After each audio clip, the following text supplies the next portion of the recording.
जैसे कि आपको पता है कि कल बेजनबाग मैदान इंदौरा नागपुर में धम्म दीक्षा समारोह का आयोजन हुआ है, जिसका उद्घाटन माननीय सुरेश कैट, जो भूतपूर्व मुख्य न्यायाधीश मध्य प्रदेश, इनके शुभ हस्ते हुआ है। और आज विशेष रूप से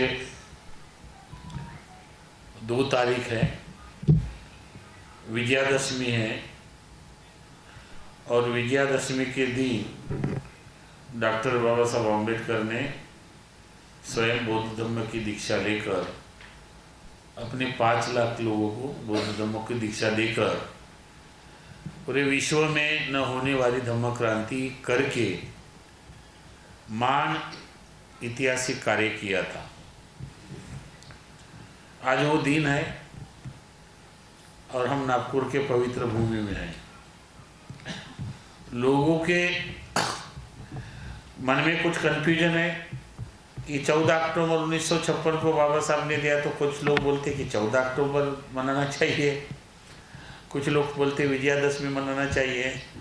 लेकिन हम इतना ज़रूर कहेंगे कि बाबा साहब बहुत बड़े विद्वान थे और उन्होंने विजयादशमी इसलिए चुना कि अशोक सम्राट का इतिहास, अशोक सम्राट का कार्य देखते हुए हमारे लोग अंधश्रद्धा में थे, हमारे लोग पाखंडवाद में थे, हमारे लोग हिंदू धर्म को मानते थे, और उसी कर्मकांड को दूर करने के लिए विजयादशमी का दिन चुना था। लेकिन वो तारीख 14 थी। आज 14 अक्टूबर 1956 को लेकर, धर्मांतर को लेकर पूरे भारत में पूरे भारत के लोग नागपुर में आए। और विशेष रूप से मैं आप सबको बता दूं कि माननीय भूतपूर्व न्यायाधीश सुरेश जी कैट जी को मैंने निवेदन किया था कि 1 दिन के लिए नहीं 2 दिन के लिए आइए। वो 30 तारीख को आए, 1 तारीख को भी हमारे कार्यक्रम में शरीफ रहे, और आज 2 तारीख है। सुबेरे दीक्षा भूमि पर गए, राष्ट्र संतोषी टुकड़ोजी महाराज विश्वविद्यालय की ओर से एक किताब प्रकाशित हुई जो हर वर्ष होती है, उसका सर ने विमोचन किया, उद्घाटन किया। और आज का जो मैंने भाषण सुना, और पहली बार मुझे ऐसा लगा कि कुछ लोग रो भी रहे थे, इतना नॉलेज सर ने दिया। वो डेलिकेट लोग थे, क्वालिफाइड लोग थे। अब यूनिवर्सिटी के लोग बोलेंगे तो बहुत अच्छे होते हैं ना, लेकिन सर ने जिस तरह से बात रखी कि पी बैक टू सोसाइटी, अगर आप अच्छे बन रहे हैं, एक अच्छे पद पर है, तो किसी एक अच्छे लड़के को मदद करो। भीमराव जी, बराबर ना? और ये बात सुनते ही ऐसा वातावरण हुआ कि अभी क्या बताए, वो दीक्षा भूमि में तो आने जाने वाले लोग थे। खैर, आज हम लोग, आज का दिन सर का यह है, तो हम उनके साथ धम्म चक्र परिवर्तन दिन के उपलक्ष्य में सेलिब्रेट करेंगे, सर का कुछ आइडिया लेंगे। और विशेष रूप से सर, ये कार्यक्रम इसलिए भी रहेगा कि कुछ भिक्षुओं का वहाँ पर जो सम्मान नहीं हुआ था, कुछ भिक्षुओं को लग रहा था कि हम सर के हाथ से लेंगे, तो ये जीत थी। तो मैंने बोला कि सर वक्त पर हम लोगों ने आयोजन किया और उनका ये किया। तो मैं चाहता हूँ कि पहले माननीय सुरेश कैट जी के द्वारा हम लोग उनको सम्मान देंगे। एक लाओ, फिर मैं नाम लेते रहूँगा। और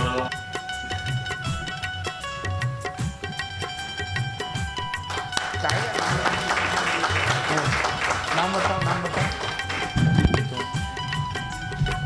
लो, ये छोटे है लेकिन बहुत कीर्तिमान, बहुत सारे भाषाएं जानता है, वियतनामी, थाई, कंबोडियन। तो दीपंकर जी का बहुत बड़ा योगदान है, पढ़े लिखे हैं, 2 इसमें PhD, कभी बताते नहीं, और विद्वान आदमी हैं और पूरे देश में घूमते हैं। तो हमने सोचा था कि हमारा थोड़ा सा धम्म क्रांति पुरस्कार माननीय सुरेश कैट जी के द्वारा देंगे।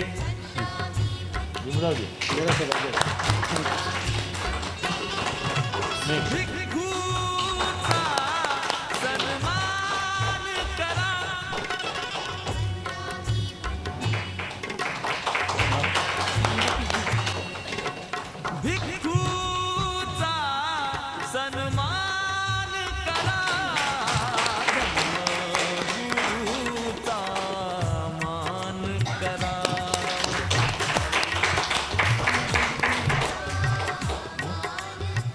का भी गांधी जयंती के इस पे जन्मदिन आया है। तो मैं चाहता हूँ कि आप इनके जन्मदिवस पर एक पंचशील का ये अभी दो सर एंटोनी का भी है ना,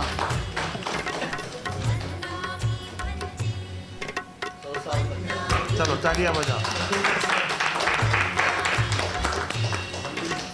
भिक्खू दिसता वदावे वंदामी भन्ते। अच्छा है कुणाल कांबळे जी सम्राट के, अरे बाप रे, दैनिक सम्राट भवन का कांबळे, हाँ यस यस। त्यागिले तरी भिक्खू नाये कांती। वरदो सम्मा सम्बुद्धस्स नमो तस्स भगवतो अरहतो सम्मा सम्बुद्धस्स इति सुगतो लोकविदो अनुत्तरो पुरुषधम्मसारथि सत्तदेवमनुष्ठिको यकालिको येयिपासिको वनयो वच्चतं वेदितं भोगियो इति सुबडिपन्नो भगवतो सावकसंघो ये स भगवतो सावकसंघो पावनेयो दाकिनेयो अन्यसंघो सामीति पटिपन्नो भवतु सर्वमङ्गलं रक्षन्तु सर्वदेवता सर्वभूतानुभावेन सकेतं लोकस्याति सर्वे दिवाविमर्जन्तु सर्वरोगो विनन्तु सर्वमङ्गलं रक्षन्तु सर्वदेवता सर्वधर्म। नमन और आप सबको मेरा नमो बुद्धाय जय भीम। इस धम्म चक्र प्रवर्तन में मैं पहली बार यहाँ पे शामिल हुआ, क्योंकि 2009 में मैंने खुद दीक्षा ली थी, तब या तो तब था या फर्स्ट टाइम मैं यहाँ पे आया। नागपुर की नगरी में धम्म दीक्षा पे खासकर मैं पहली बार आया हूँ और मुझे बहुत ही अपने आप को गौरवान्वित महसूस हुआ कि मैं आप लोग इतने ज्ञानी ध्यानी सब बुद्ध जिन्होंने पूरी लाइफ धम्म के लिए लगाई, मैं उनके बीच में हूँ और मुझे मौका मिला उनसे, उनके साथ बैठने का, उनसे मिलने का, उनसे विचार विचार करने का। एक मैं समझता हूँ कोई डिस्कशन, हालांकि मेरे से बात की थी हर्ष बोधी जी ने, घर पे एक बार आए थे दिल्ली में, रिगार्डिंग बोध गया इशू। मैं समझता हूँ कि बोध गया इशू जो भी है कई डायरेक्शन में जा रहा है, उसमें हम पब्लिकली ना डिस्कस करके हम उसमें बैठे और क्लोज रूम में बैठ के उसमें स्ट्रेटजी करें कि हमें क्या करना है।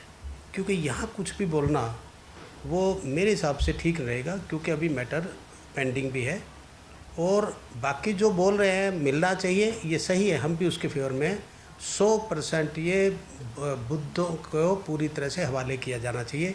कैसे उसकी प्रक्रिया करेंगे और क्या क्या स्टेप्स लेंगे वो हम सब आपसे डिस्कस करके और फिर उसको स्ट्रेटेजाइज करके और स्टेप्स लेंगे। तो इस स्टेज पे मेरे ख्याल से इससे ज़्यादा उसमें टॉपिक पे नहीं मैं बोलना चाहता। दूसरा, मैं सबसे ये हूँ, एक तो मैंने कई जगह अपने भिक्षुओं की हालात ये देखी है कि वो बेचारे काम तो धम्म के लिए कर रहे हैं, पर एक तरह से हमने ऐसा छोड़ दिया कि सिर्फ वो भिक्षा के लिए ही घूमे, वो करें, ऐसा नहीं है। ये जब प्रचार कर रहे हैं धम्म का प्रचार, ये हमारी सबकी समाज की ड्यूटी बनती है कि उनका रख रखाव, उनका पालन पोषण पूरी तरह से उनका करें। वो एक तरह टीचर की तरह टीच करें, वो सिर्फ भिक्षा के लिए ना छोड़े जाएं, उन पे जो भी जहाँ पे जिस भी जगह पे जो है, मेरी सबसे निवेदन यह है कि उनका पूरा ख्याल रखें, जो ज़रूरतियात है उनकी पूरी करें। इनकी लंबी चौड़ी ज़रूरतियात होती नहीं है, बहुत कम है और कर सकते हैं हम इसको। दूसरा, मैंने एक बात कही थी कि हम प्रोग्राम ज़रूर अटेंड करते हैं, दीक्षा भी लेते हैं, अम्बेडकराइट भी बोलते हैं, लेकिन मैंने मेजॉरिटी में ये पाया, दीक्षा लेके फिर अंधविश्वास में, अम्बेडकराइट कहते हैं, फ़ायदा अम्बेडकर की ने जो दिया हमें कॉन्स्टिट्यूशन के थ्रू हम सब लेते हैं, लेकिन उनको फॉलो नहीं करते। मुझे ये समझ में नहीं आ रहा कि जिस हस्ती ने, जो कई लाखों सालों के बाद एक ऐसी कभी हस्ती मिलती है, जिस हस्ती ने 30-35 हज़ार किताबें पढ़ने के बाद एक कॉन्क्लूज़न पे निकले कि हम उस धर्म को अपनाएं जिस धर्म में भेदभाव नहीं, ऊंच नीच नहीं, समता और बंधुता, ये सब पांचशील जितने भी ये सब हैं, तो वो आपके लिए एक ही चारा है। वो आज समझ लो या फिर इधर उसे धक्के खा के फिर समझ लेंगे, तो फिर उसमें देरी होगी। ये आपका अपना सोच है। दूसरा, मैं ये कहता हूँ कि कईयों को डर लगता है, मैं ये नहीं करूँगा मेरा ये नुकसान होगा, मैं ये करूँगा तो मुझे ये मिलेगा। याद कर रखना, 2,500-3 हज़ार साल ये सारा सिस्टम था, कोई आपके रेस्क्यू पे नहीं आया। अगर एक ही आया तो उसको भगवान कहो, भगवान से भी ऊपर का दर्जा कर दो, भगवान तो तब भी थे पहले। एक ही आया, वो डॉक्टर अम्बेडकर, और जिसकी उसने रिकॉर्ड पे दे दिया ये सब, जिसको मानने के लिए सब बाध्य हैं। लेकिन हमारी डगर अभी पूरी नहीं है, स्टार्टिंग है। बहुत सारे इंस्टीट्यूशंस, बहुत सारे डिपार्टमेंट ऐसे हैं कि जहाँ पे हमारा रिप्रेजेंटेशन नहीं।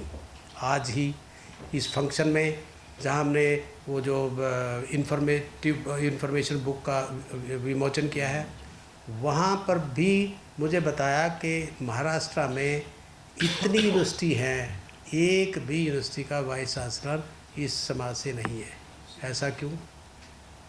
ऐसा तो नहीं चलेगा।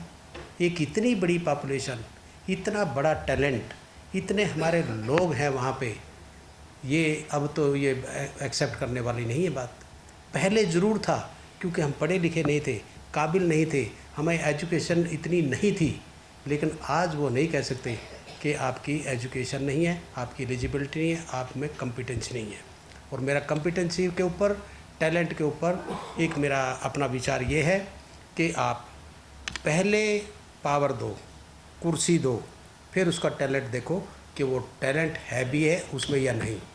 शक्ल देख के, रंग देख के, जाति देख के ये अपना ओपिनियन बनाना कि इसमें टैलेंट नहीं है, ये टोटल बेईमानी है।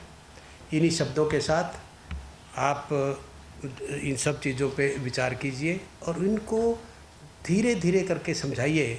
जो नहीं समझ पा रहे उनको तरीके से, आपको लड़ना नहीं उनसे, क्योंकि इतनी सदियों से कुछ दूसरे सिस्टम को वो चलाते आए हैं, चलते आए हैं। उनको तरीके से समझाइए, धीरे धीरे करके फॉलो करें। खुद अपने आप को फॉलो करना और उसमें जो लीड लेना है, सबसे ज़्यादा लीड वो ये वुमेन एम्पावरमेंट है, ये बहन जी इनका हाथ में है। क्योंकि अगर ले लेंगी लीड तो घर में दूसरे हस्बैंड की या दूसरे बच्चों की हिम्मत नहीं कि इनकी बात ना मान लें, ठीक। लेकिन मैंने ये देखा कई कमज़ोर आदमी, कमज़ोर बोलूँगा उनको, ये कहते हैं नहीं मैं तो नहीं ये सब करता, बस मेरी बीवी नहीं मानती। ये बहाना होता है, क्योंकि खुद कमज़ोर है वो। अगर मजबूती से दिखाएगा तो मतलब ही नहीं। इनका रास्ता तो बहुत आसान है, और जब ये निकले, जब खुद निकालोगे तो ये तो लीड ऐसा लेंगी कि आपको पीछे छोड़ेंगी। तो आप पे सबसे ज़्यादा आप पे जिम्मेवारी है, आप ज़रा आगे लीड लीजिए, ये अपने आप फॉलो करेंगे। इन्हीं शब्दों के साथ बहुत बहुत धन्यवाद। Thank you. अपने पति पत्नी के साथ मुझे घर में वंदन करके दान भी दिया, और ये नहीं बताया कि ये भिखारी नहीं बनती थी। तो ऐसे कम व्यक्ति मुझे नजर आए, और तब से मैं इनका फैन हुआ। मैंने डिस्कस भी किया महाबोधि महावीर के लिए, लेकिन आपकी बात सही है, बनते दीपंकर की भी बात सही है कि हम लोग ज्यादा प्रोपेगेंडा बहुत करते हैं। तब बुद्ध गया लेके आएंगे, ले लो, हम भी चाहते मिलना चाहिए, लेकिन किसी अच्छे व्यक्ति की गाइडलाइन लो ना। मैंने कई बार बोला भिक्षु को,